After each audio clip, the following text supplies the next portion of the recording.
Oh my God! Again, like you said, I work with E-40, Be Legit, Mac Dre, Master P. It's been so many.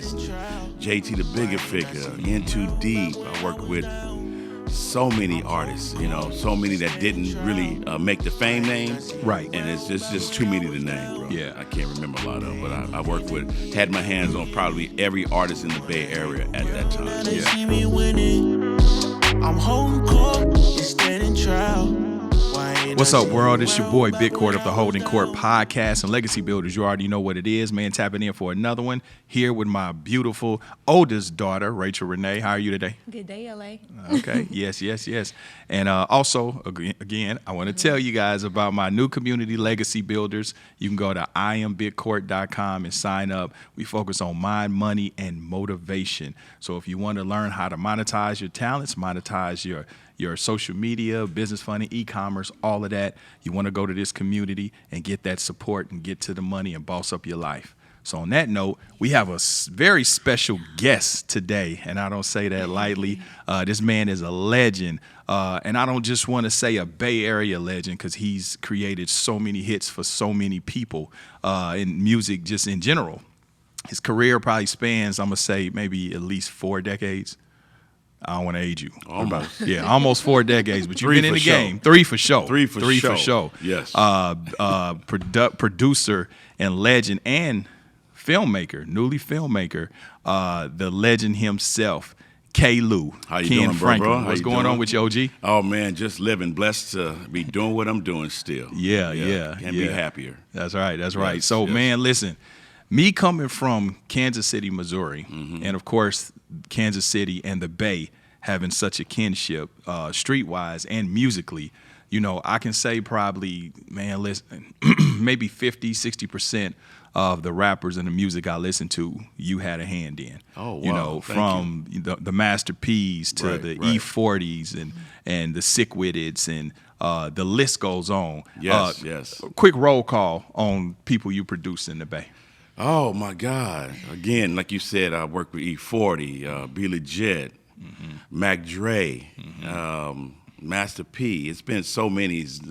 JT the Bigger Figure, In Too Deep. I work with so many artists, so many that didn't really make the fame name. Right. And it's just too many to name, bro. Yeah. I can't remember a lot of them, but I work with, had my hands on probably every artist in the Bay Area at that time. Yeah.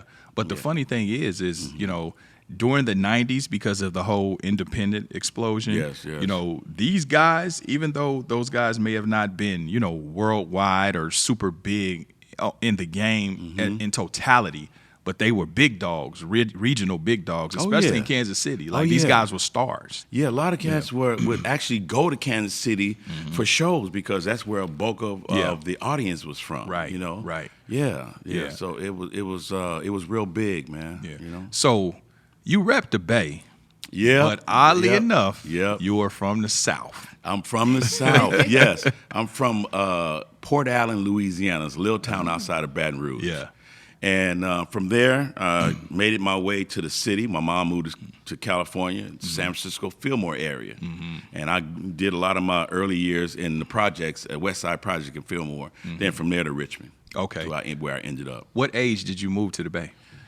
I moved to the Bay. I had to be, 15, 14. Okay. Yeah. So I'm not going to date myself. yeah. But so I'm older than you. So I'm gonna say, so you really kind of from the Bay. I mean, you know what I mean? I had a partner of mine, Yeah. Philip Brome from BCH Group, said, "Man, you from the Bay?" I said, "No, I'm from Louisiana. That's where I'm from. No, I'm from Louisiana. My heart, my background, and my country slang is Louisiana. That foundation. I can feel foundation, that. Louisiana. I can feel Yeah, that because yeah. I'm from Kansas City, Missouri. Yep. But at this point, I've been in LA almost half my life. Yeah. You know what I mean? So I still when people ask me where I'm from, when I'm in LA, I say Kansas City. Okay. When I travel, people ask me where I'm from, I say LA. Right, You know what I right. mean? Because I don't feel like explaining. Now I've done that. I've been Yeah. on vacation in Turks and Caicos, wherever, and I say I'm from California. Yeah. You know, Yeah. because I guess that's a little bit better than saying I'm from Port Allen, Louisiana. You know what I'm saying? Yeah. But to everybody, I'm I live in the Bay. Yeah. I'm from Louisiana. Yeah. That's where I was born. Yeah. So, So what was it like growing up in Fillmore? I would say it was probably the best years of my life as a kid growing up, where in the projects I learned how to play baseball, basketball, football, just in the projects. Yeah. That's where I honed my sports skills at. But it was a perfect time to grow up, during that time in San Francisco. And you say you spent some time in Richmond too. Yeah, I went to high school at Richmond High School. Okay, Yeah, okay. that's where I went to high school at. Yeah. Did you run into Glenn Plummer? No, I never did run into Glenn Plummer. Because he's there. from Richmond too. Yeah, I know, but I don't think he went to Richmond High School. Okay. I think Glenn went to maybe Kennedy. I'm not sure. Okay. Yeah, I never ran into Glenn. Okay. Yeah. So what kept you from getting derailed in the streets? Because I know in the Bay Area, especially at that time, it's a lot of macking, a lot of pimping, a lot of hustling. My mom, you better be home before the lights go out. You know that old saying? Yeah. You got to be home before the lights go out. And then plus me, I was into sports. Okay. And I was going to try to make it somewhere entertaining. Yeah. You know what I'm saying? And I played basketball. I was a real good basketball player. I actually, Coach Carter, I went to school with him. We played ball together. Okay. A year older than him. Dope. And before he made it, I was the MVP before that. I was a shooting guard at Richmond High School. Nice. I got records until he broke them. So, Okay. Yeah.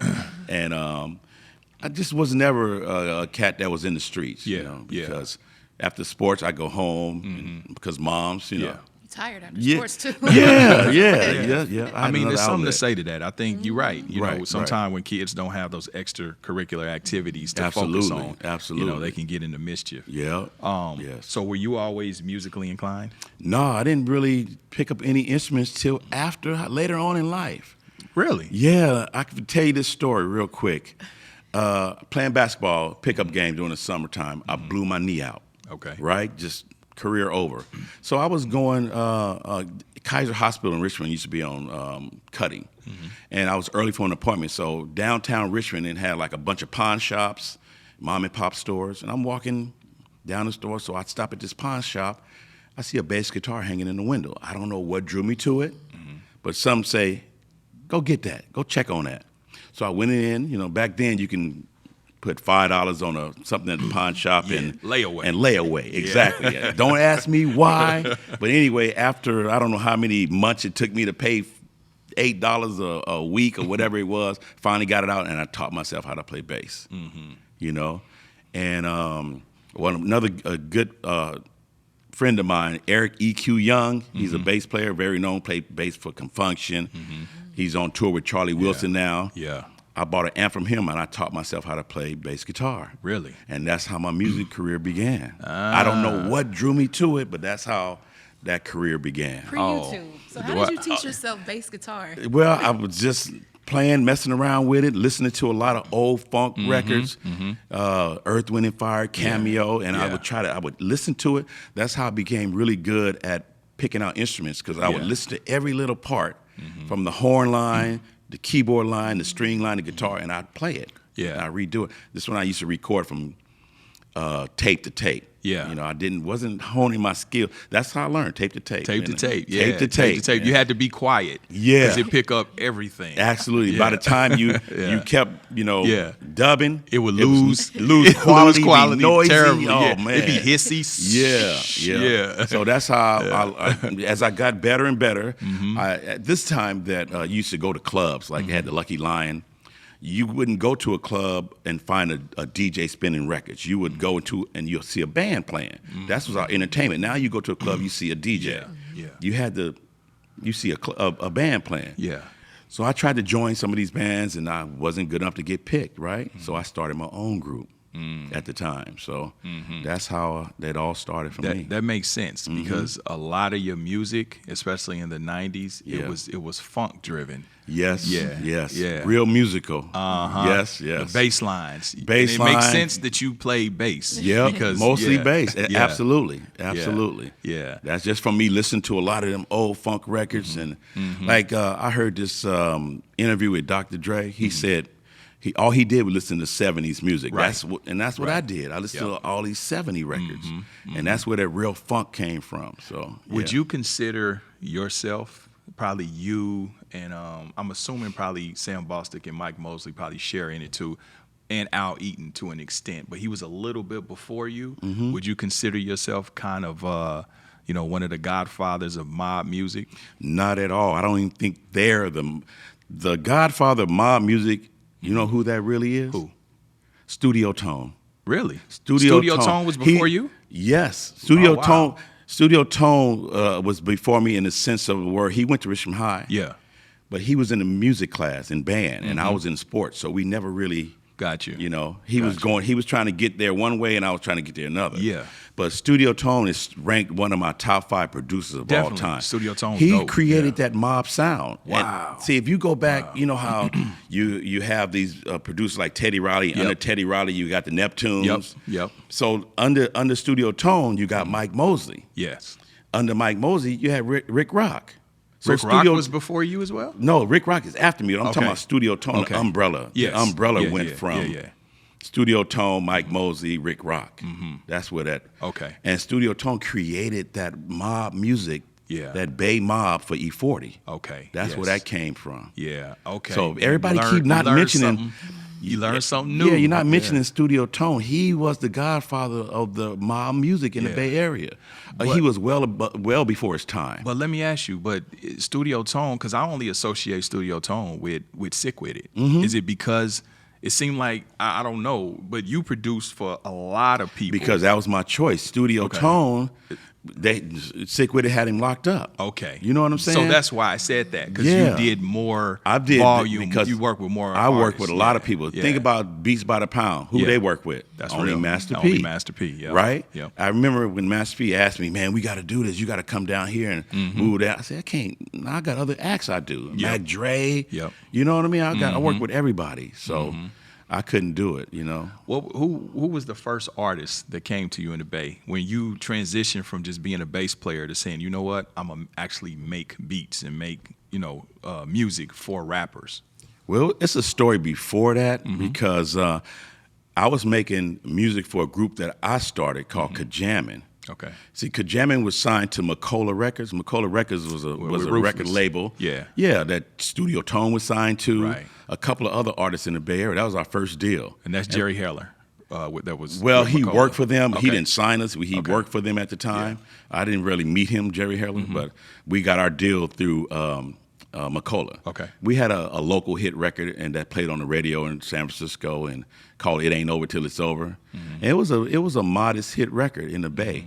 From that, we did a lot of functions with Confunction, and it was one particular event that we were all in this. It was an award banquet, and they said, we're going to bring out this one guy.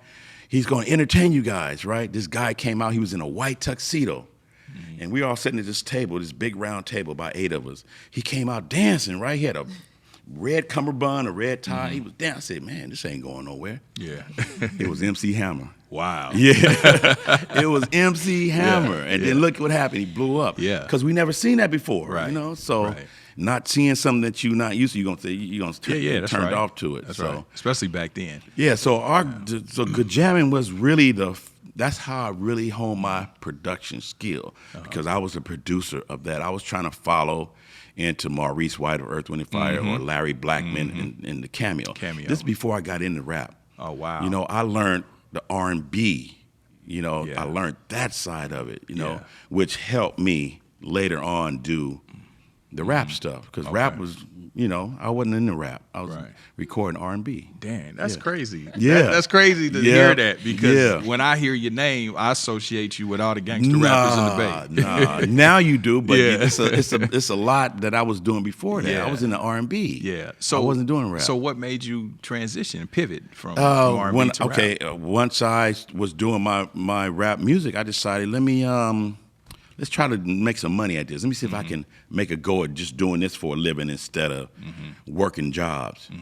And one of the first rappers that I met that was coming to my studio was Master P. Somebody introduced me to his DJ, Renando Harding. He introduced Master P to me. He knew about my studio in my mom's garage. That's when I first met him. you Okay. know? And he was the first rapper I produced. Oh, wow. The very first very one, first. man. What- Yes, I believe it what was was your- 88, 89. What was your impression of P? Because at that time he hadn't been there too long, so he was still very much New Orleans. First of all, when he came to me Yeah. one studio, when he started talking, I said, wait a minute, I recognize that accent. Yeah. Hey, man, where you from? New Orleans? Yeah. So right automatically, I just like Yeah. click with him, because Yeah. hometown, you know, Yeah. he had that hometown thing. And plus, he was a cool dude, man. And he wanted some studio time. I've said this story a few times. He wanted studio time, but he had no money. But I liked him, something drew Yeah. me to him. And I said, man, he don't have no money. I said, we got to work something out. Yeah. I tell you what, paint my mama's house. I said, why don't you paint my mama's house? Yeah. You know how to paint? Yeah, I can paint your mama's house. Okay. So he came back the next day, had his painting clothes on. And I said, okay, here go the paint. Here you go. You paint the house. I give you some studio time. Yeah. I left. I went in the house. I did whatever. Maybe a couple hours later, came back out to look at his work. He had the whole house tore up. The whole house was like, oh my God. I said, man, get off that ladder, man. Get down off of there. That just showed me his hustle at the Yeah, time, you yeah, know? yeah. And I just said, come on, man, I'll give you some time. Let's do this. Yeah. And that's where it all started. Wow. Yeah. I'm curious. What was your first studio? What was that setup? In my first studio, it was, like I told you, my first studio was my little apartment where I had to record tape to tape. That's my very first studio. Right. Where I had a little keyboard, Yeah. a little bitty drum machine. I can't remember the name of. That's where I learned how to play Yeah. music on my own, right? Okay. And I play my bass, Yeah. and that's it. But then from there, in my mom's garage, I had a friend that was in the Coast Guard, and he was a Coast Guard in Japan, and you can get things in the Japan catalog real cheap. So we made some money from that record we did with McCullough. It ain't over till it's over. I invested whatever I had into a mixer, a reel-to-reel, and a mix-down deck. That's what I had. And I built me two rooms at my mom's garage. This is why my studio is named K. Lou. Me for K for Kenny, and Lou for my mother. Her name is Lucinda. That's where K. Lou came from. K. Lou came so from. honor my mom. That's why I named it K. Lou. Oh, that's dope. K. Lou Studios. Yeah, I you never know. knew that. Okay, Yeah, so that's okay. the equipment, and then and I just I remember just listening to Quincy Jones. Whatever you do, you make sure you got a good mic. Yeah. Vocals. Make Yeah. sure it's clean and clear. So I spent a lot of money on a great mic, and that's where everything started. That reel-to-reel is pretty pricey, even back then. Back then, it always, Yeah. back then, especially back then, minimum wage, Yeah. I'll date myself, was like $2 and something. You know what I'm That's a fact. saying? That's a fact. I'm just being honest. That's a fact. Minimum wage was low, Yeah. And it cost more it was 1 inch and 2 inch, correct? but no, it was quarter inch. Quarter inch? Yep, quarter inch tape. Yep. Back then, if you can afford a 2-inch tape, Yeah. that means you got a big 24 track deck. Right. You know? Right. Okay. And Right. I think I had a quarter inch 4-track. 4-track. Yep, Okay. quarter okay. inch. Okay. It was quarter and inch. so it was just what the 4 first tracks. 2 tracks was left and right, and then No, it was you had 3 tracks to record on. Okay. And 1 track was the information simply so Okay. the machine would start. okay. Wait, hold on. So it's I Yeah, have no idea. that's the So first. wait, hold on. Yep, 4 track. So just for us too, the millennials. So wait, so when you say 4 tracks, you mean you only have 4 spaces? That's Yeah, it to record. that's it, to record that's on. it. Yeah. What? Yeah. Yes. Yes. Yeah. If you listen to that old Motown, Yeah. they have 4 tracks and then 8 tracks to record all that stuff. Yep. Yep. They didn't have no multi-track No. like 24 tracks and none of that. That was crazy because we started when I made the demo that I sent to No Limit Records in 1995. We did it off a 4-track recorder. See? With the tape. Yeah. And my partner figured out how to make it into 8 somehow. He bouncing it? Yeah, He he was kept bouncing bouncing it. it He was through? bouncing Yep. it. That's what he was doing. Yeah. It had the little. We thought we was in there. Yeah. You know what I mean? Yep. And he stole that from somebody. You know what Yeah, I mean? yeah. Because studio time back then was super expensive. Heck Like yeah. it wasn't like now. Yes, yes. So when I think before Pro Tools it was Cakewalk. Am I correct in that? Yeah, Cakewalk and Yeah. this, we use Cakewalk. Exactly. Yeah. So when Cakewalk came out in the late 90s, And I remember my homeboy was like, "Yeah, we got like 100 tracks." Yep. I was like, Cakewalk. "What?" Yeah. Then you get lazy. You just like, you know what?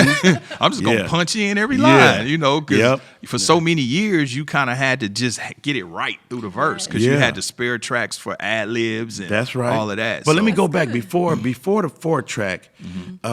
It was a studio in Richmond called Starlight Sound. This is before I got this. I started my own studio because in Starlight it was where you wanted to go to the big studio. Yeah. It had the 24-track machine. Yep. But they rate was $150 an hour. Now if you're only making $2, that's a lot back then. That was a lot. So Yeah. look, I said, okay, what's Graveyard? This cheaper rate, $75 an hour. Yeah. So I said, okay, I saved up, Yeah. for our group to go in and record, and I got us 8 hours. Because back then, you could only book 8 hours at a time. You couldn't do it like go in for a couple hours like you do today. So we go into Starlight, and we mixing the song down, and we start from 11 to 7. So the guy's working on our music, takes his time. He gets to maybe 5 o'clock, 6 o'clock at night. We got an hour left. He said, okay, I'm going to hurry up and do the vocals. I said, you going to hurry up and do the vocals? You that's only an hour. Yeah. So I said to myself, I'm going to start my own studio. Yeah. And I'm not going to do this to you. I'm going to just charge a flat rate for mixing, you know? Right. And so later on when I opened my studio and I started doing better and people start knowing about me, that studio closed down. Wow. You know? Because all the business start coming Yeah, in. yeah. It wasn't that many studios in Richmond at the time, except the good studios I got. My studio, Kalu, Al Eaton, my friend Dre, Poor Man Studios was happening, and you got Live Oak, but mainly in Richmond, that was it. Wow. It's not like now. I'm sorry. Oh no, it's okay. I was gonna say, how did your mom feel seeing you through all of My this? mom was the biggest supporter of her son you ever want to meet. That's dope. To let me do that, to build it in her home. That's come on. Your mom is just. My family has always been supportive. My uncle Andrew, my aunt that passed away, Nita, let me rehearse in a garage. I had a very big support system that helped me get to where I am today. Yeah. Were you an only child? No, I got 2 brothers and a sister. Okay. Yeah. Okay. So that that you was the oldest, middle. I'm the second. My sister's older than me. Then it's me. Then my brother and my younger brother. Okay. Yeah. So you get with Master P, right? And so he wants to be a rapper. He paints your mama house. He messes it up. Yeah.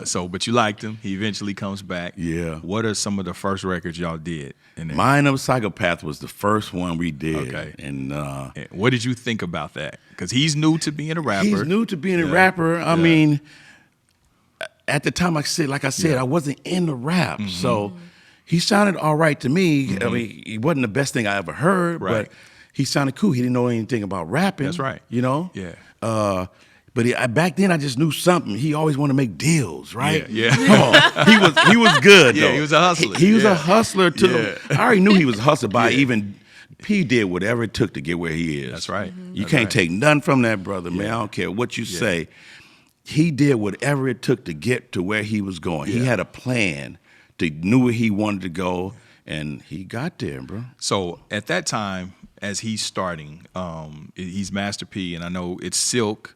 It's I think King George was around. Yes, yeah. The originals. The originals. Yeah, the of original. TRU. Yes. Cali G. Yep. Who else was Big it? Otis was there. Yeah, Big Ed. Yep, Big Ed was always there. Sonya God rest C. his soul. Yep, Sonya. So that's the crew with the that TRU. was the crew, yeah.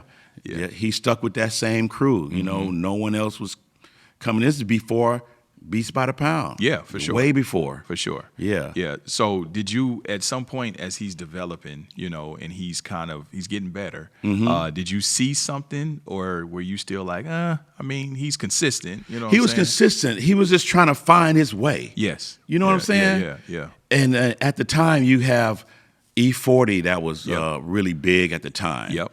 And I remember him coming in the studio. I had it where I had so many people at the time coming in and out. Like P would be coming in, 40 would be leaving, or vice versa. Because 40 had my studio locked up. He used to book 100 hours at a time. Yeah. Write me a check, here go 100 hours. Yeah. Because he had just signed that deal with Jive. Jive, $3 million. Yeah, no, I think it was $6 million. It was 3 on the magazine. It was 3. Oh, maybe that's for Yeah. tax purposes. Yeah, Sorry, 'cause 40. Sorry about that. Yeah. He said 3, and then he had the unique deal where he got paid as an artist up to a certain point. And Yeah, then, I don't know. Yeah. It was a real. But unique deal. he just kept working. P just kept working, and I think he basically said, "Look, I'm going to use my business knowledge as a vessel, as a rapper." Yeah. You know. Yeah. But the business took over, man. Yeah. Yeah. Is it a fair assessment? Because, I had got with No Limit in 1995, where he flew us out to the Bay, and that's when I met him. But to me, from my vantage point, kind of outside looking in, is it fair to say that maybe like a lot of the other Bay Area vets and people that were, coming up with him, it seemed like initially they kind of shunned P a little Of course bit. they did. Okay. I seen it, but I never Yeah. really said anything about Yeah, it, you know, yeah. because what did Ray Charles say? Country dumb? Yep. Dumb he wasn't. But just that's because right. someone had an accent, you Yeah. think they're not as intelligent as you Yeah, are. right. And that's farther from the truth with him. Exactly. But you're absolutely right, because how many South rappers were in the Bay at that time? Right. Zero. None. Zero. They all had the city sound. Yep. You know? No, that's right. Yeah, And so- I remember hearing him because I'm, coming from Kansas City, we were Right. big fans of the music. And I remember not being able to really put my finger on what was different. Yeah. I was like, Yeah. I hear him on this mob shit, but his words is It's not. different. It's not. It's not. It's a little different. Absolutely, His lingo is different. It's totally different. There's something there. Yeah. Yeah. Like I said, he was trying to find himself. Yeah. We done so many records Yeah. that you probably never heard before. That's right. You know. Yeah. That's probably deep. You know. Yeah. But he just was trying to what am I gonna do? Find his trying groove. to find his groove. Yeah, because I noticed that I used to be like, it's so funny to see a lot of them, as he became successful, to embrace him Right, and ingratiate him. But it wasn't like that I in the wasn't like beginning, that because bro. I remember. It And I just wasn't didn't like want to that. call no names. I was Yeah. like, yeah, nigga, I remember when you, Yeah. you know what I'm saying? You But didn't let want to me do tell you, songs. but you know what's so crazy about that part? After he made it, and the people, them same people, you Yeah. know, you talking about, Yep. they came to me, hey man, won't you see if Exactly. he'll get me on a song? That's what I'm and I talking go about. back and I say P. Yeah. He'll say, all right, I'll get him on there. Yeah. He Yeah. never had no animosity No, toward that's none of them right. cats. That's right. That's and right. they had a lot on him, Yep. you know. That's a But fact. he never had no bad heart about That's a them. fact. That's a fact. And you know what I'm talking about. Yeah, I so- know exactly what you're talking about. Yeah. But and Pete never looked at it like that. He looked at music and he looked at it as a business. Yeah, He was right. never trying to be the best rapper. He Nah, never that's- set out nope, to uh-uh. out rap someone Yeah. or nothing like that. It was more like, let's create a product that these people want. Let's sell a bunch of it and let's get some money. Always looking out for everybody on the Yeah. label. Yeah. Everybody. Yeah. You know. Yeah. So I know he did a lot of work with you, initially. In the beginning, In yeah. the beginning. Right. Probably up to about 99 Ways to Die. Or Well, TRU. I continue to work on I go to Louisiana. I'm Okay. down there working. I bring music and I might lay so Yeah. many songs. He would buy them from me. Yeah. Yeah. If they use them or not. That's how much love he had for me. Got you. You know? Yeah, because I was And- gonna say, what kept you from joining Beats by the Because I Mile? still had other acts in the Bay Area I was producing. Okay. You know, I didn't want to leave everybody. Yeah. And I didn't want to move back to Louisiana. Uh-huh. And I was already going to Louisiana for weeks at a time, staying down there hanging out. It was like going home to me because my family was only 15 minutes away from Yeah. the studio. Yep, in Baton Rouge. Yeah. And we on corporate in a let me tell you, the first time when I went, this is in 96, he said, man, I'm in Louisiana. This is right after Ice Cream Man. Yeah. I'm working on this other album. Come on down. I want you to see everything. I'm thinking, oh man, I'm gonna go down here. This is before I knew anything. Yeah. I'm gonna be in a sweaty garage. It's gonna be, you know. Yeah. Moby Dick picked me up from the airport. Yeah. And I said, where we going? Are we going to the studio? Yeah. We pulled in this 3-story building, and then I see had lawyers' names on it. And Yeah. court commissions, and that's where No Limit was, on the Yeah. 3rd floor. And I was like, wow, this Yeah. is bigger than I thought it would be. Yeah, And yeah. That's where we did everything. Yeah. And in Louisiana. Yeah. What other acts did you do? Like, because in terms of big acts, E-40. Like, Yeah, what was it like? I working mainly, with let me 40? tell you a story. I didn't really produce a lot of E-40. That was Studio Tone, who did Okay. majority of his Right, stuff. right. And then you have Mike Mosey and Sam Bostic that Yep. help do that stuff. My job, what I learned, and I did a lot of this stuff for these, is to get their sound where they needed to be, to get to where they needed to go, right? Because like now, a lot of times when you listen to new artists, they good, but their sound isn't right. You get distorted low end because Yeah. they want it so loud. Yep. And a lot of them don't understand. Yeah. That's not good. Yeah. But I started recording In Too Deep. And Okay. they had a hit song, Back to the Hotel. Yeah. And that song we did on a 4-track. Seriously. Yes. So hold on, you mixed that record or you produced that record? No, I played on it. I recorded it for Okay, him. okay. Johnny Z was the producer on that Okay, record. right. Yeah, Johnny Z is a dope. He's a underrated Yeah. producer also. Yeah. Yeah. Yeah. Yep. You And know we that did it song? on 4-track. And at the time, my studio was next to a freeway. Okay. And I remember I had the board that had 24 channels on it. Yeah. And then at the time, it was so funny because one person would be in charge of these 4 faders. Somebody be charged of them. Then we would break a song down. We all hit at the same time. Yeah. Oh man, that was crazy. And then if the song is playing, because I had by the freeway, and if it had a noise from a CB come on, Yeah. we had to stop and record it over again and say, it's almost at the end. Please, nothing happen. Yeah. And that's how it was fun though. Back Yeah. then was great. It was. man. It was a different time. But yeah, back to your question,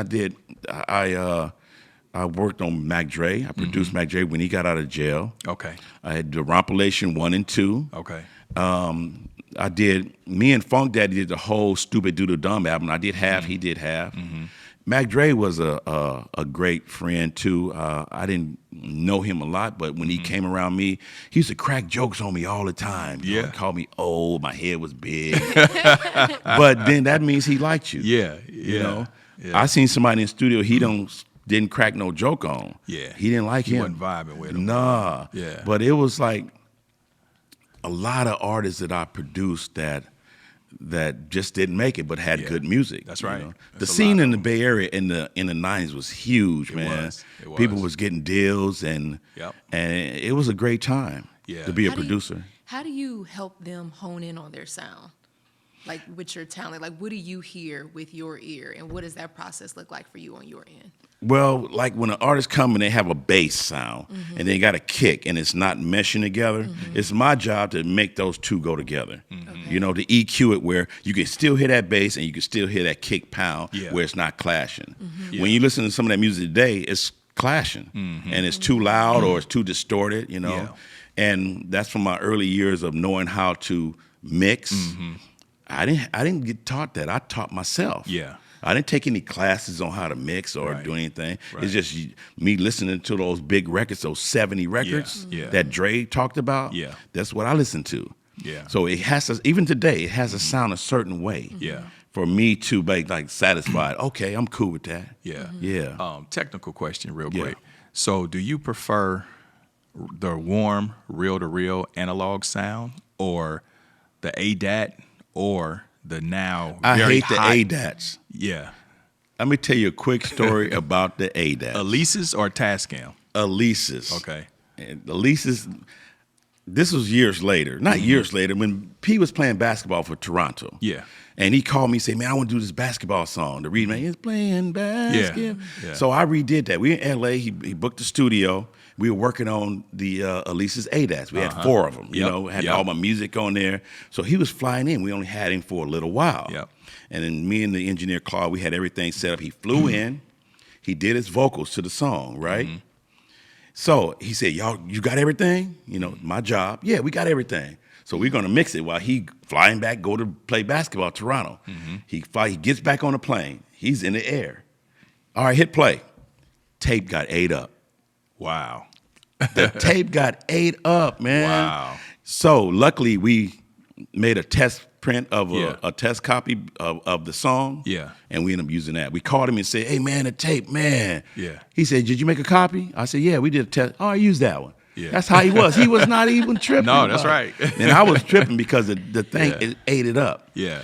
And it started doing a lot of that at the end, so I stopped using that. But Yeah, yeah. I prefer I'm gonna tell you, all us old schools from me, Dre, Quick, all of us will tell you that reel to reel sound. There's nothing like it. It's warm. Yeah. Warm and Yep. big. You hear those old 70 records? And Yeah, for sure. It don't sound like that today. No, it's It too sound hot. too It's too thin. hot. Yeah, It's too thin I don't and- like this digital, super crispy No. digital Is sound. that the flat, just so I'm clear, because I'm not sure, is that the flat sound? Because I couldn't pinpoint it, but what I do like about older music from like the 90s and back, it just sounds like you're in the room with them. Yeah. Whereas now it just sounds flat, if that makes sense. I think that's the digital hot sound. The It's too digital, crispy. yeah. It's just it's no depth to it. Yes. That's Yeah. what it Yes. is. Yeah. It's just no depth to music these days.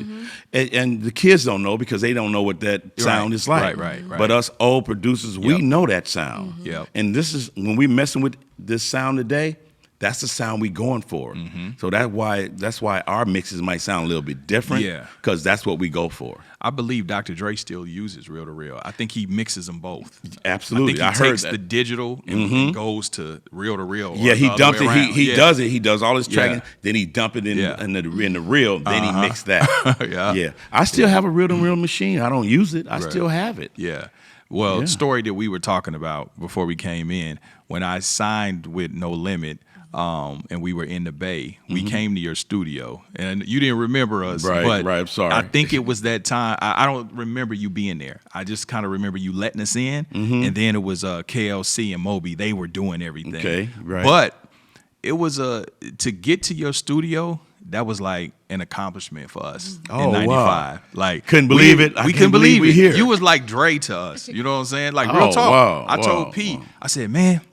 I said, can we do some stuff with K. Lou or Al Eaton?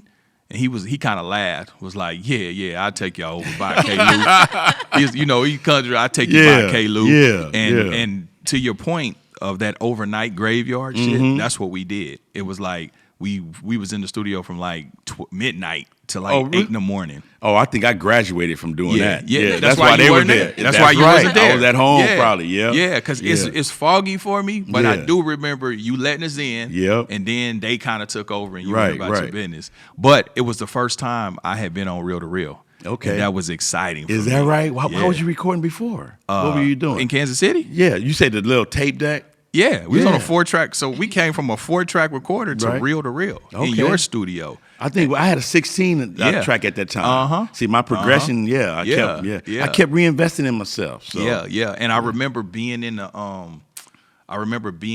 you had the mic booth and it was a Vocal window. booth. The vocal booth. It was That's a right. window. That's San Pablo. It was a I window. was on San Pablo Avenue. Yeah. And because KLC used to treat me like a drill sergeant. And when I would go in and do my verse, he would be standing in the window staring Yep. at me. Wow, you And still then remember all that, huh? And when I do it again. Oh wow, that sound like Do it KL. again. Yeah, that sound like KL too. And I didn't even want to Yeah. look at him. He was Yeah. standing right here. Oh, I do my wow. verse. I'm sweating and shit. And I It didn't was wanna hot look in that at him. room, too. It was hot as hell in Yeah, there. yep. That's where we recorded R.I.P. for Down South Hustlers. Okay. Yeah. All right. We did it in your studio. Good man. yeah, you had yeah. fun there. I did. That bruh. was a man. That's I that's did. dude. I missed that studio. Yeah, man. that was the first time we was in a Yeah. real studio. We coming from recording in that bedroom Right, with a right. 4-track recorder and the mic hanging down Yeah. from the damn ceiling. Oh, you know what I wow. mean? Which they do now. Styrofoam. Yeah. Yeah, they do that for social media now with the mic hanging. Oh down. yeah. Yeah. So those Oh, was that a was good cool. times. I just sorry I didn't do the session for y'all. Oh man. no, it's all Yeah, good. It's all. I yeah. think we recorded there maybe twice, 2 nights, and we Okay. did a whole album. And yeah, We did a whole album. we did most of that Ice Cream Man Yeah. in a few days. Yeah. Man. Yeah. I remember- P was in there. He didn't. Kind of like Tupac working in a way. He Yeah. don't. You spending more time No, doing real talk. No, he said, "Nah, it's over with. Print it. Let's go." Man, listen, I learned That's how he was. I learned that from P, you know, but not to compromise the the integrity of what you're doing, you Absolutely. know, but also to get it done like he would move. He wanna know why that it's was taking the so first long. time that we did that because Yeah. we recording at our own luxury in our bedroom studio. Yeah. You know, we might take 2 months to do an album. Right, And taking we your did time that shit feeling- in 2 days. Yep. P like, no, go to the next one. Yep, Fuck y'all go waiting to the on. next That's one. finished. It's done. Yeah. You're doing too much. Yeah. Like literally. Yeah. You know, and I remember he came in, Moby Dick was trying to put each instrument on there. And when you did that, you Yeah. had to run through the whole song. The whole thing. You gotta think about this. If Yep. you got 10 instruments, you got to play the song 10 times to get it on the track. Oh, wow. So even for the hi-hat, the tss, tss, tss, tss, tss. And so Moby was sitting there labeling it. Hi-hat, Yep. snare. Yeah, I taught him how to do that, man. You got to know everything. You got to know what He got everything so is. mad. He came in and ripped that shit up. Said, "Man, we don't need to do all that shit. Yeah. Man, just put this on left and right and just." Do He didn't understand. You know, he really didn't understand the recording process because right. it was a couple of times where I'm printing stuff. Like Yeah. I want to record something. I want one more record. He said, "Nah, Yeah. just when it's going to the master, just play it." Yeah. I said, "I'm gonna do that." He said, "Play it," Yeah. and I would play it going to the master, like just hand hit it. Yeah, Because exactly. that's what he wanted. Oh, Yeah. it's time to go. And he liked, P, his formula too. He didn't like stuff to be too polished.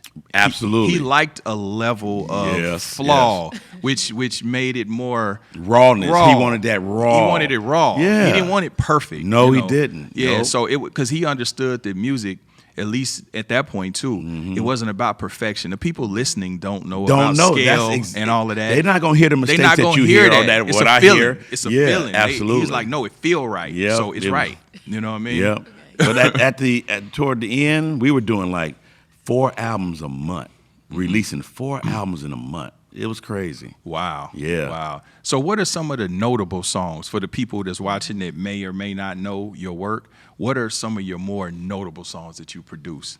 For different acts? Yeah, Well, yeah. of course, my favorite is going to be Ice Cream Man. Yeah. Ice Cream Man was a sample from a world-class wrecking That's crew. Record Crew. Yeah. And when I say sample, I meant it in the word of I didn't sample it, I replayed it. Yeah. You know what I mean? yeah. Added my own little thing, but I replayed everything. You know, you can hear I played bass guitar with it, you know, a little guitar, you know, and the drums. So all that's replayed. So but I can honestly tell you one thing. I don't remember every song I did. Yeah. I really don't. If Yeah. I see it or hear it, then I know it. Yeah, Just yeah. certain songs that stand out. Stand out. I just so many of them. Would I Ice just, Cream Man be your biggest hit though? my you biggest produced? hit? Yeah.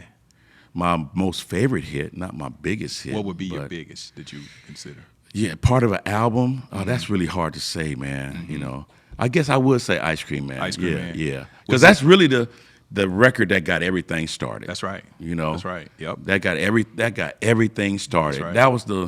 That was my most favorite and most funnest time I had recording that record at at that studio. You know, so real quick though, did you come up with the concept to redo that, or was that P's idea? No, he called me up. Okay. He called me up and said, you know, he said, I got to do this record, and we got to turn it in on Monday, and this is Friday. I said, we ain't got no songs done. Oh, that's yeah. You know? that's how I go. He said, okay, I know we ain't got no songs done. This is what I want to do. Yeah, yeah. And so there you go. That tells you. We didn't leave the studio till Sunday morning. We were in there Friday night, and we didn't leave. We ate, shot dice. We did everything in there. So he brought you the original record from World No, Class Orchestra? I had it already. Okay. Yeah. He said, I want to redo that. Redo that. Okay. Yep. And I you want to replayed redo it. that. Yeah. Okay. And then I redid it, and he loved it. Yeah. Mia sang on it. Moby Yeah. Dick sang on Yeah, it. yeah. And that's what you're hearing. I remember hearing that because when I came out to the Bay, it was right after 99 Ways to Die. I remember hearing Ice Cream Man, Right. instrumental. Uh-huh. And when I heard it, I was like, P, why don't you let us get that? You know? Yeah. He was like, nah, that's He my shit. said, "Nah, that's my mine." shit. Yeah. That's my shit. And it's funny because the beginning of that song Yeah. was like the ice cream truck song. And we were thinking about how can we get this ice cream? So I went to Toys R Us in Richmond and got a kitty's toy, and that's the sound you're hearing in the beginning. Really? Yeah. That's that little toy. I don't know where that toy can be worth some money today. I think it's somewhere up in the rafters in my Yeah. garage, in my mom's garage. So is that keyboard or bass? That boom, boom, boom, Bass guitar boom, and boom, keyboard boom. bass Okay. together. Okay. I played that together. Yeah. And you yeah. played the keys. Played the keys. Yep. Okay. Played the keys to the whole thing. Yeah. Yeah, I did that whole beat. So when that comes out, and it's somewhat of it's underground, but it's kind of a commercial hit too. Yeah, What was your feeling then? Like, Well, I already had a song on the radio before, but that wasn't my first song I've had in rap. In Too Deep was the first right. big hit I had. Right, that was right. the first gold record I made yeah. from anything associated with rap music. Right. But hearing something that I really had my hands on But producing. you actually played. Yeah. Oh yeah. man, that was a beautiful feeling, man. Yeah. You know, when I'm in the air flying to Louisiana to see him after this. Yeah. And you sit back and you think where you come from and where you think you're going. Yeah. Oh, it's a beautiful feeling. Yeah. Nah, that's still a classic. I mean, because I'm with P. We still tour, and we just did Dallas and New Orleans, and that song. I saw, they still go crazy. Yeah, I saw people singing it, and they all standing. Still go crazy. Yeah. I know it's a little slower for a concert. Yeah, but he gotta play that every time. Nah, man, that's one of those songs you gotta do. They turn up. They turn up to it. Yeah. And I've seen a couple of orchestras like the Back South. They'll play it too. Yeah. We've had bands play it and everything. Yeah. But knowing it wasn't my original work, it was world-class wrecking crew. And interpolation. Yeah. But it's still, it's the whole song of Ice Cream Man. Did y'all run into any issues with Lonzo? Well, he came looking for money later, and they made a deal. Okay. I mean, back then we didn't know nothing about publishing. Clearances we didn't know. Shit like that. Yeah. Later on, once you start making it big, everybody come out the woodwork. Yeah. And then that's the way it go. Have you ever got a chance to meet or talk to Lonzo? Never. Okay. I saw him talking about it. He talked about he just made money off of it, which he has the right to say. Yeah. Because later on, it was a whole bunch of samples. When Snoop came to No Limit, I remember doing a song that DOGs Get Lonely Too, and that I replayed Prince, Gigolos Get Lonely Too, or which was The Time. That was, the time. But it was Prince, Yeah, he wrote it. Yeah. And Snoop rapped to it. It was a good song. They put the whole record out, right? They got a call. Prince say, take it off. Prince don't play that shit. They had to take the whole record off the shelf. Yeah. And I was in vacation in Cancun, and they needed to redo the song, and they couldn't get a hold of me, so one of Snoop's guys redid that song, changed the beat for that record. Oh, wow.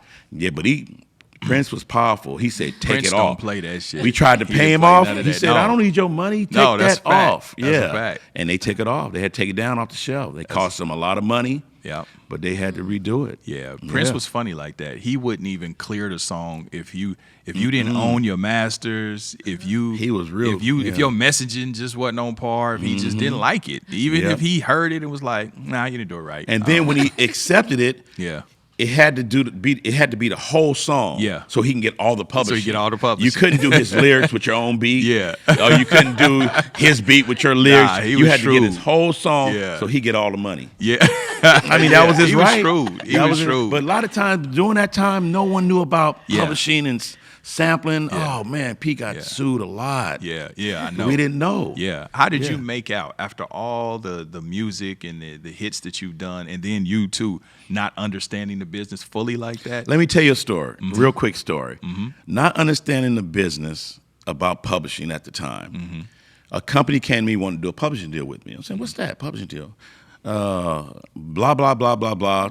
Yeah, 300,000. Right. That's what I didn't hear nothing. All else. you heard blah, was blah, 300,000. 300,000 to go collect my publishing. Yep. Right. Okay, I'll take that. So they called No Limit, wanting my publishing.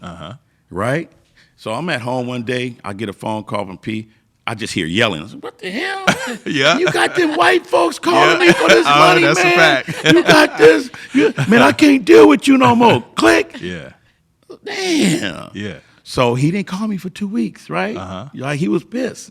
Then I got a phone call. Man, they got everything messed up down here. Come on back down here. This is Louisiana, right? Come on back down here. P. And Classic that's how that was, bro. He respected me enough, Yeah. I guess, to say, Ken been with me for the beginning, so I can't do that to him. Exactly. I got the money, so he didn't want to deal with nobody else asking for money. No, that's right. That's right. But we learned how that's the publishing and game. then this is the thing too, in all fairness, P was learning too. Yeah. He was learning as well. It was some stuff he didn't know how to do. He's absolutely. trying to figure out. Yeah. So that comes with just the game. same as Eazy-E. Yeah. Eazy-E didn't know. Yeah, that's right. Jerry Heller was telling him. That's right. In a negative type way. Yeah. It's ways they could have worked that out. That's right. That's right. But P had a lawyer that was advising him, just like they all have lawyers advising them for them, not for the artists. Exactly. But that's how that went. I got my publishing, and that was it. Okay. Yeah. So wow, you made out pretty cool. Yeah, I made out pretty cool. Working with No Limit, I made out a lot. Yeah, you know? that's good. Yeah, That's yeah. good. So are you able to like get involved with the sync stuff now and make money from some of your past stuff? Of course. That's dope. Of course. I'm making money from a lot of my past That's stuff. dope. I still get my publishing checks 4 times a year. Dope. And get my royalty checks from labels twice a year. Oh, nice. I'm getting paid for music I did 25 years That's ago. dope. Let me hold some, OG. Yeah, okay. How much you need, man? Let me hold a hot 50. How much you need A on hot camera? $50. You know what I'm saying? I just need a hot 50 to get some lunch. You know what I mean? Yeah, I got you. Yeah, yeah. Nah, that's dope. That's super dope. Yeah, yeah. So now All about the business. You got to know the business. That's right. Yeah, That's right. Is yeah. that what you would recommend to younger producers and artists now? Know the To really business, because a into lot that? of them just want to do it like when you were younger. You didn't care about that. You just no, care about hell no, not at all. It's good to know about the business Yeah. and still know about your craft. Yeah, you know. yeah. So. And, back then it was different too because it was harder to get on. Yes, so, it was. So when you didn't have any leverage and you just Yeah. you kind of would take anything Absolutely. because you knew you just needed to get in there. Right, right. And that's just kind of what the business was. I mean, of course, as the being independent came about in the 90s. Yeah. That was a different mentality. But even being independent, you had to have money. Yeah. A lot of times, like you said, how did you get put on? You had to Yeah. go join a camp. Yep. And Yep. you went to the No Limit camp. Yep. Everybody, it was hard to get a deal. It was hard. It was very hard. And then you know? independent, like you either had to be hustling or have somebody behind you with money. yeah. Because, CDs cost. You going to All that Rainbow costs Records, money. Oh, posters. man. How much? artwork. How much those CDs just cost back in the day? Cost? So back in the day, if you go to Rainbow, remember Rainbow? Yeah, $20. Are you talking about The retail? CDs, yeah. Retail, Yeah, buy it, yeah. But manufacturing, you had a tape was probably maybe I can't remember. It might have been like $1 something, and the CD was maybe $2. Yep. Didn't you have to order like You had to order a Order minimum a whole order of bunch of 1,000. them. Yeah. Like Man, Rainbow, you yeah. could get 1,000. You know what I'm 1,000. saying? Yeah. But Yeah. you had hard costs with CDs, posters, stickers. You know what I'm saying? Right. Snippets. You had to actually get. So it was a lot of upfront costs. Yeah. Studio time again. Yeah. You talking about $150 an hour? That's like $500. now. $500. You know Yeah, what I mean? from LA studios. More than that. Yeah. So You it was know? crazy back Yeah. then. Yeah. Real quick, you work with JT the Bigger Figure too, huh? Yeah, I did some things with JT the Big Figure. He had called me one day, and I knew JT. I wasn't buddy with him, Yeah. but JT was a cool dude, He called me one day, man, these dudes robbed me, Kay, and I'm working on this record. And can I come talk to you? And I said, oh, my God, he want to come talk to me. So he come talk to me, right? He said, because he was in a Victorian. They got in the first floor, and they stole all his equipment. He said, they stole my stuff, man. Can you help me? All I got is this mic. And I said, I looked at him, and he was so serious, right? I said, come on, let's do your record. And I did. He gave me that mic. Wow. And I still got it today. It was a AKG C12. Wow. It was a really good mic that he spent, I think, maybe $5,000 for it. Damn. And I wasn't really doing studio time like that. Yeah. But he never did nothing to me. Yeah. So, and I liked him, Yeah. Yeah. So I helped him out. I helped a lot of rappers out. Sounds like yeah, that. it wasn't Yeah. always about the money. Right. But I did, early on, it was a situation. My girlfriend at the time, CP at the mall, and he said to her, "Hey man, your man tripping over $20." Yeah. Back then, I had Yeah, no money, yeah. and she said, "Well, pay him $20 then. He won't be tripping no more." Yeah. That's how it was, $20. You know, Yeah. and but no one had any money back then. And he's trying to everybody make was it. on the come up. Yeah, and JT was Yes. really JT got to deal with priority before P did. Absolutely. It was about a month before he Yep, did his and deal. that's about what a he month. needed. That he needed to get in here, and I Yeah. just saw he had nowhere else to go. Yeah. and Wow. I would have been terrible if I would have told him no. Yeah. you know. The thing so- about JT, I think, man, I don't know that JT gets the credit that he deserves in terms of spearheading the independent game in the He- Bay, especially basi- being so young. he really started that He whole did. thing, man. He did. I would say Yeah. him and of course E-40 because they were linked in with St. Charles. Well, St. Charles was Yeah. a spearhead, but Yeah. but look, The rappers, JT the did it younger- by himself. Yeah. he didn't have a St. Charles. That's right. That's right? what I'm saying. Yeah. And then later on, P went to St. Charles. Exactly. Exactly. Exactly. But he didn't use St. Charles to get his deal. He Right, just went but he there. got laced He by got it. laced He by got it. laced by Yeah. it. JT St. was Charles a get a lot of kid. credit too. Yeah, Yeah, JT yeah, was a yeah, kid, yeah. figuring that out. He was original hustler. Yeah.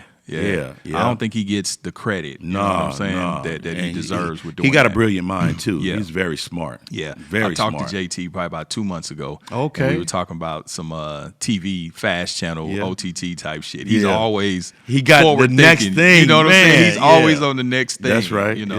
Yeah. But no, that's dope. So I want to fast forward. So coming through the 90s, but then going to the early 2000s. You know, the game is changing. You know, Yes. a lot Changing of a stuff lot. is changing. Yeah. What did you do to pivot at that point? Changed with the game. Okay. At that time, I positioned myself to start my own label, Kalu Records. I got my own group. And I had a group called A Handsful of Hooligans. And me being with the No Limit situation, it gave me a little clout to go knock on some of these VP doors or give them calls. They answer right away. Right. And this particular one, I talked to Randy Jackson. He was the A&R at MCA. Okay. And they were interested in and I sent demo tapes. This is when you can send demo tapes. That's and, right. A couple songs, and mainly it was about how you talk. You know what I mean? Yeah, Or yeah. the You got a situation you mouthpiece. came from. Yeah. Exactly. Yeah.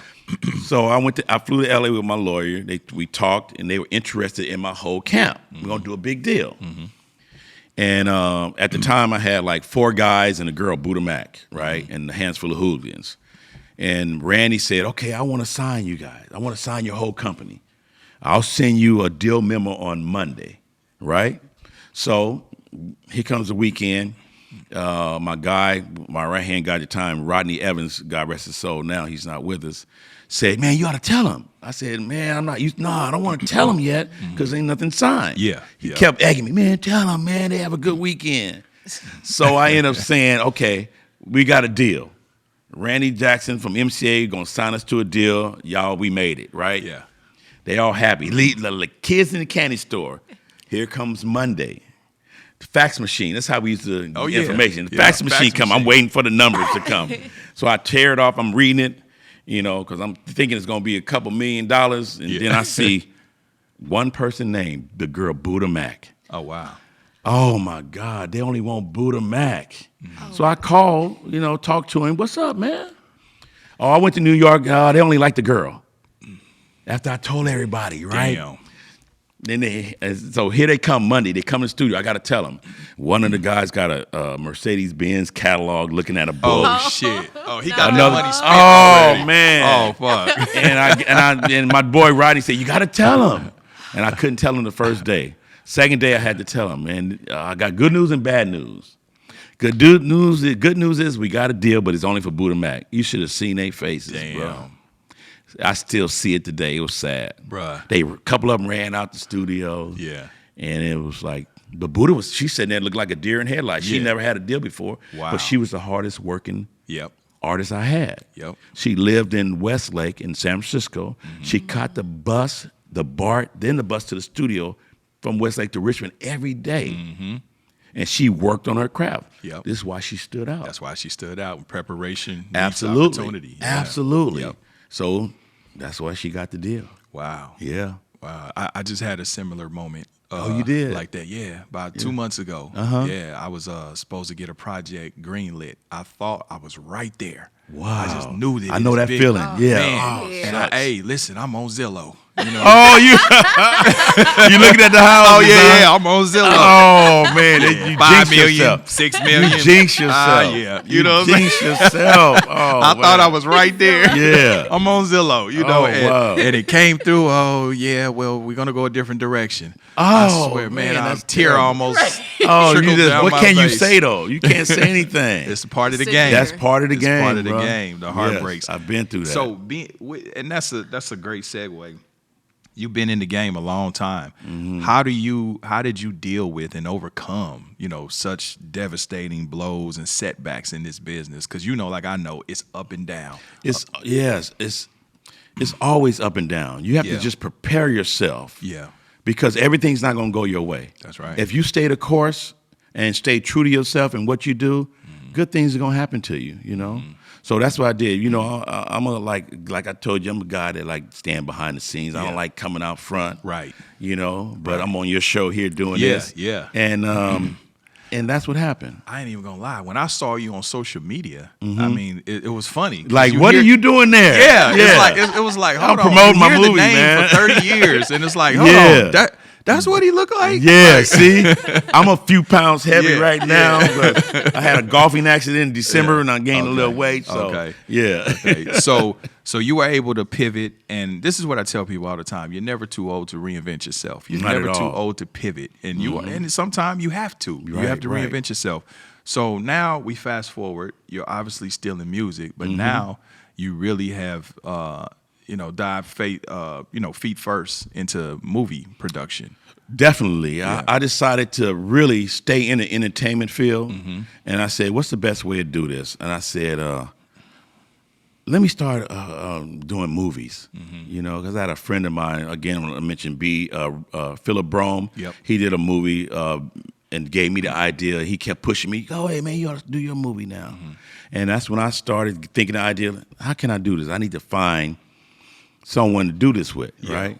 I had a lot of names of different people who had more experience, but I thought about P, right? When I looking for a partner, I thought about P when I said, well, would I go with this guy who has a lot of experience, who got a name for himself? Then I got an attitude, Yeah.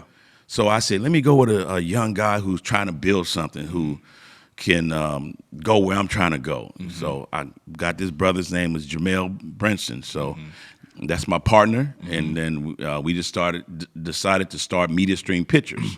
He had his Pacific Media Films, and I had Kalu Production. Nice. And perfect marriage, boom, he does all the audio, and I be video, and I do all the audio. Okay. And so we put that together, and Nice. and here we are. But So- I got a great team, though. Yeah. You have to have a great team. Right. Andre Rivers, he's a producer. He helps out a lot, and Liz Lamb, she's another producer. So that's my team right there. Okay. You can't go nowhere without a great team. And how many movies have you produced thus far? This is my second one. My first one was called Deep in It. Yeah. And that came out through a well-known independent distributor. Okay. That's my getting my feet wet. Okay. But this new movie, Faded, is really doing really, really good, Nice, man. It's nice. really starting to get some steam. Okay. Yeah. Did you go through Homestead on the first one? No, I didn't Okay. go through them. I Okay. went through Gravitar. Okay. Yeah, Okay. Gravitar. And then P Shop. Now, one thing about P's, our relationship, he still helps me. You know, Right. if I call him, he'll help me. Yeah. He'll help me. Yeah. I say, man, I got this movie, man. I want you to check it out. What you think? And he helped me shop it. Okay. Nice. He even invited Jamie Foxx to check it out with him one night at his house. Jamie Foxx watched it. Cool story, but he said the acting could have been better. Yeah. I didn't spend no money on acting. Okay. But next movie, he said, get better acting. So this movie I have now, we got better acting, better product. It's a building process. that's the process. So I'm just learning. Absolutely. But So- now we promoting that movie now. So how do you come up? Like, do you come up with a synopsis and the premise for it, or you have a team that does it? How involved basically, creative process. I'm on vacation. I'm thinking about stories. Okay. What's a good story? Yeah. I came up with the original story, but then once you get the story, that's just the story. You have to Exactly. get the team together Yep. to come up with the outline it out. Yep. and then the script. Yep. And that's where all the work is. That's You right. come up with the idea, that's Yep. fine, and that's what we did. So Yeah. we have a process of working together, Okay. and that's how it ended Do up. you fund your own movies, or you Fund our own movies, Oh, man. man, that's big. Self-fund. Oh, That's yeah, big. self-funded. Gotta be That's self-funded, big. Yeah. And you film majority in the Bay. You film mostly in the Bay Area, Okay. yeah. Okay. Yeah. And so the new one is, what's it called again? Fated. Fated. Yeah, And what's yeah. it about? Your fate. What's the premise of It's it? about a banker, Miles Carter. He younger, he was a prankster, and he did some things that caught up with him years later. And I don't want to give too much of it Yeah, away. yeah. But it's a thriller, and it got a great plot twist at the end. You got a trailer? Yes, the trailer. We'll Yeah. pop the trailer in. Yes, when sir. we talk about Yeah. it. But it's getting a lot of steam, man. Okay. I'm getting people response from Michigan, Kansas City, Yeah. all over the place. So really. who's starring in it? Larry Lowe, Uh-huh. Emily Tagal is starring in it. Jeff McDonald. These are all new Yeah. names. Yeah. Not no big names Okay. yet. Hey, but they on the But it's come on up. Tubi. Yeah. It's You on catch it on Tubi. Tubi. Okay. I'm All right. glad it's on Tubi. Tubi Yeah. got some good movies Yeah, now. yeah. Tubi gonna get your money too. Yeah, there you go. You're gonna get your money with Tubi. It's got this one cat.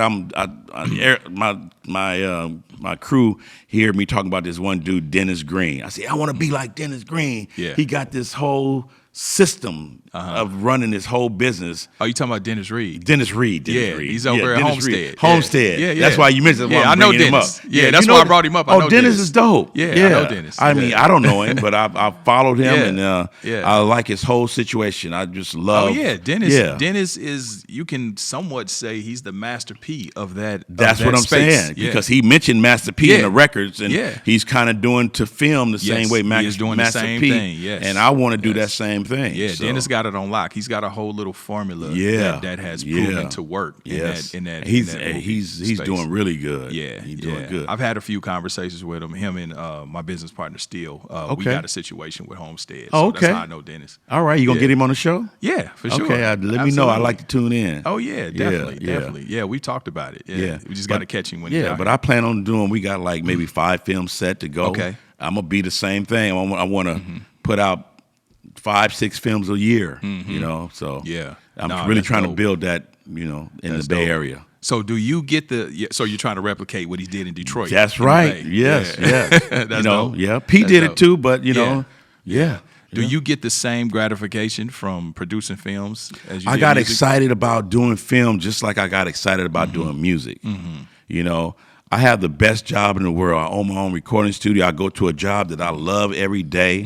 I'm doing the same thing with music. I get butterflies when I know I'm going to write a script with my team. I just get excited. Yeah. And whenever you're getting excited about your job, that's when the best comes out, you know? Man, listen. Yeah. Hey, he ain't capping. So just for y'all. Yeah. So he when he got here into this studio, him and his team was in the green room, and while they was waiting, I go in there. I'm like, y'all straight? He's like, yeah, man, we working on the script. Yep. They had all they shit spread That's out, working. We trying to Real bring story. it to you. Yeah, we trying to get the best to bring Yeah. it to the people out there, man. Yeah. So do you ever aspire to go to theaters, or you just want to stay independent with the streaming platforms? Well, right now we just want to stay independent now Yeah. until we build. Of course, every filmmaker want to be on a big screen. Yeah. But really today, that's not really necessary. It's not necessary. That's It's what I was not about to tell you. necessary at That's what I all. was about to tell you. Yeah. It's not We necessary. can actually do a film and then a week later you could be watching it on TV. No, real That's talk. how deep it is. Just like a record when you put Yeah. so you can go record a record right now and put it out. tonight. Put it out tonight. And it'll be out. TuneCore. Oh, it's just Distro so Kid. yeah, it's- Yeah. Just like you was talking about, the music game was harder back then. Yep. The film game was harder back Oh, then. absolutely. It's easy now. Yeah. but it's still a way to do it. You got to It's still still a way do to it do right. it. Yeah. I mean, I think what Dennis has been able to do is, he's been able to do quantity, but he's been able to actually, stay in line with quality too. Right. He's got quality productions. Yes. I was And- just telling my people that. I said, man, his stuff is looking better and better Yeah. every time. Just Yeah. like what we're trying to do. Yeah. Our movie now is better than our last movie. Yeah. And then of course our 30th movie is gonna be better than our first That's movie. right. As you learn. as you learn. Just like my music when I start producing. Yeah. Yeah. Do you score your movies? I score everything. Yeah. I score to everything. Let dope. somebody score my music. Yeah, man, my I was just movies- making sure, Yeah. because you might be Yeah, like, I'm in you charge know of what? all the audio. I'm past that, And then one you thing know. you got to know about me when you watch a film that I produce, Yeah.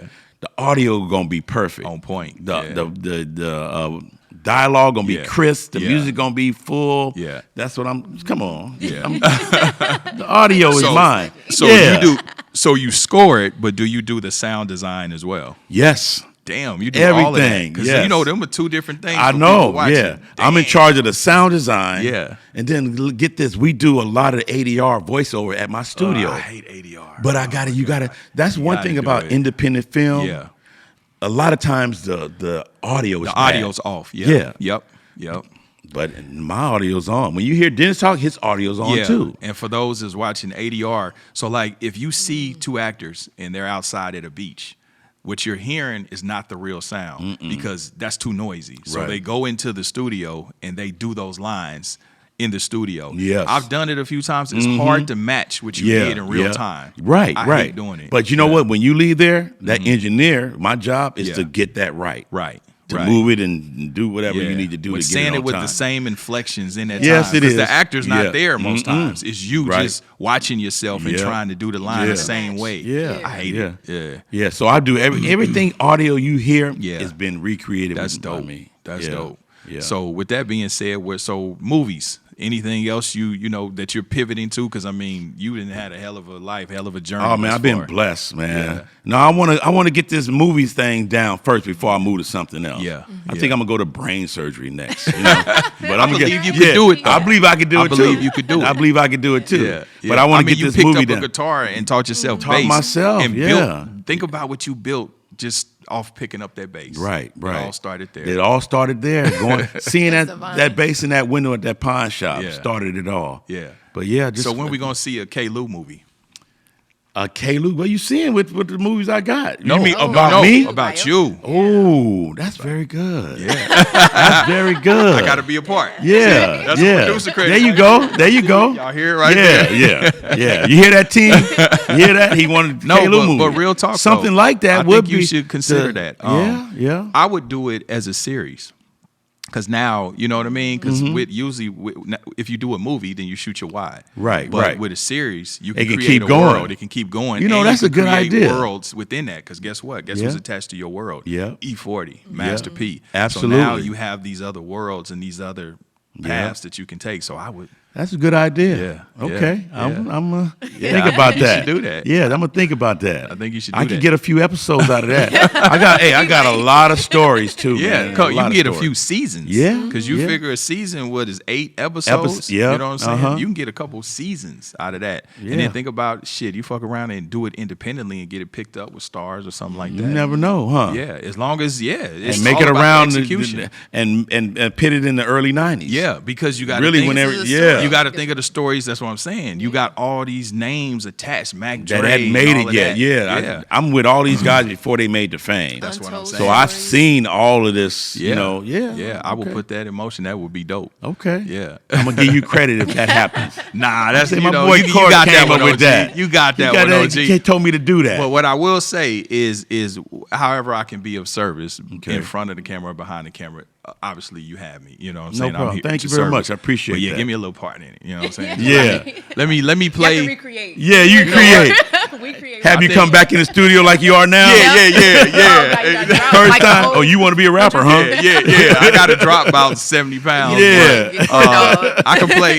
You know what? I can play Big Ed. I think I'll play Big Ed. Oh, okay. I think I can There play you Big go. Ed. Yeah, you know can. What I'm saying? I can just Definitely. get the goatee. Yep. You know, Big Ed was yoked up. Yoked up. That was him. Yeah. Yes. Yeah. Rest yes. in peace to Big Ed. For man. sure, for sure. But yeah, on that note, I'm not gonna keep you any longer, OG. Listen. Oh, We got 30 years of mindset. oh, you right. My bad. My daughter keeps me on point. Okay. See, this is when you have a grown child. She's a mindset. What you mean? No, so my daughter is my brand manager. She's doing what she should be Okay, doing. doing her job. Yeah. Okay. So I have a new community called Legacy Builders where I spoke about we focus on mind, money, and motivation. Mm-hmm. And so I just kind of want to segue if you can give the people just the mindset that it takes and it has taken for you to be successful all these years. Okay. Like some jewels, some nuggets of what you know, because Okay. some people, everybody can be successful, but they don't Right, necessarily do the work. You know what I mean? Well, and then to yeah. maintain that. The number one thing, you have to be humble. Mm-hmm.